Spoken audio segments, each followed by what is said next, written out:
નમસ્કાર મિત્રો, જય શ્રી કૃષ્ણ. સ્વાગત છે તમારું ફરી એકવાર આપની ભક્તિ ચેનલ JK કાચરિયામાં. બ્રહ્માજી કહે છે, એ નારદ, જ્યારે ભગવાન રુદ્રના ત્રીજા નેત્રથી પ્રગટ થયેલા અગ્નિએ કામદેવને શીઘ્ર જલાવીને ભસ્મ કરી દીધો, ત્યારે તે વગર કોઈ પ્રયોજને જ પ્રજ્વલિત થઈને ચારે બાજુએ ફેલાવા લાગ્યો. એથી ચરાચર પ્રાણીઓ સહિત ત્રણેય લોકોમાં મહાન હાહાકાર મચી ગયો.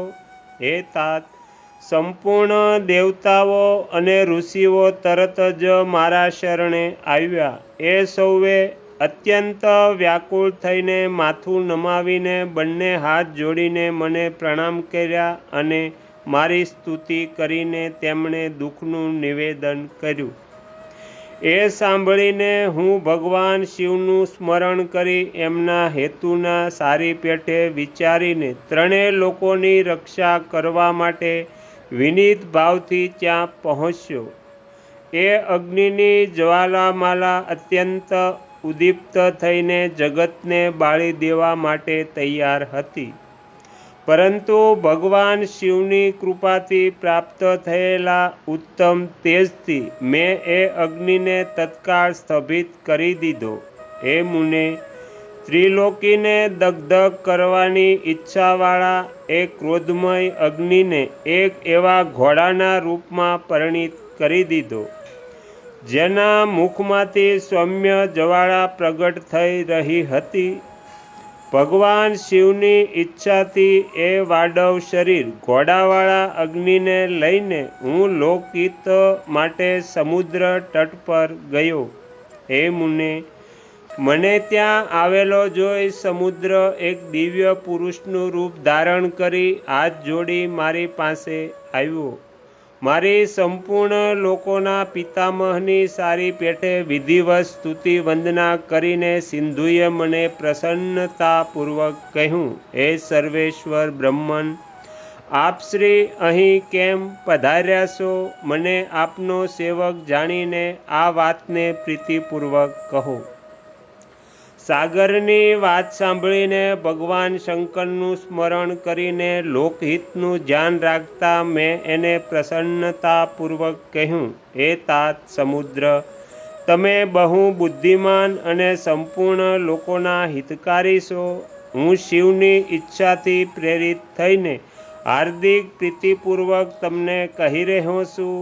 આ ભગવાન મહેશ્વરનો ક્રોધ છે, જે મહાન શક્તિશાળી અશ્વરૂપે અહીં ઉપસ્થિત છે. આ કામદેવને ભસ્મ કરીને તરત જ સંપૂર્ણ જગતને ભસ્મ કરી દેવા તૈયાર થઈ રહ્યો હતો.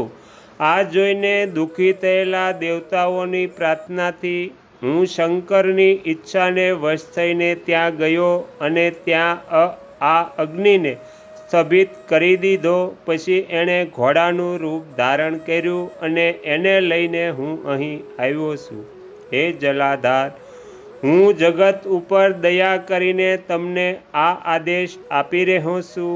આ મહેશ્વરના ક્રોધને, જે વાડવ રૂપ ધારણ કરીને મુખમાંથી જ્વાળા પ્રગટ કરતો અહીં ઊભો છે, તેને તમે પ્રલયકાળ પર્યંત ધારણ કરતા રહો. હે સરિપત્યે, જ્યારે હું અહીં આવીને નિવાસ કરીશ, ત્યારે તમે ભગવાન શંકરના આ અદ્ભુત ક્રોધને છોડી દેજો. તમારું જળ જ પ્રતિદિન આનું ભોજન હશે. તમે યત્નપૂર્વક એને ઉપર જ ધારણ કરી રાખજો, જેથી એ તમારી અનંત જળરાશિની અંદર ન ચાલ્યો જાય.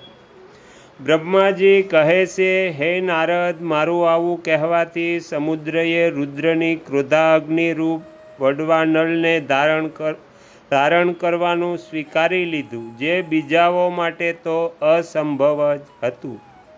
તદંતર એ વડાગ્નિ સમુદ્રમાં પ્રવેશી ગયો અને જ્વાલામાલાઓથી પ્રદીપ્ત થઈને સાગરની જલરાશિને દગ્ધ કરવા લાગ્યો. હે મુને, આથી સંતુષ્ટ ચિત્ત થઈને હું મારે પોતાને લોક પરત આવ્યો અને એ દિવ્ય રૂપધારી સમુદ્ર મને પ્રણામ કરીને અદૃશ્ય થઈ ગયા. એ મહામુનિ, રુદ્રનો એ ક્રોધાગ્નિના ભયથી છૂટીને સંપૂર્ણ જગત સ્વસ્થતાનો અનુભવ કરવા લાગ્યું અને દેવતાઓ તથા મુનિઓ સુખી થઈ ગયા.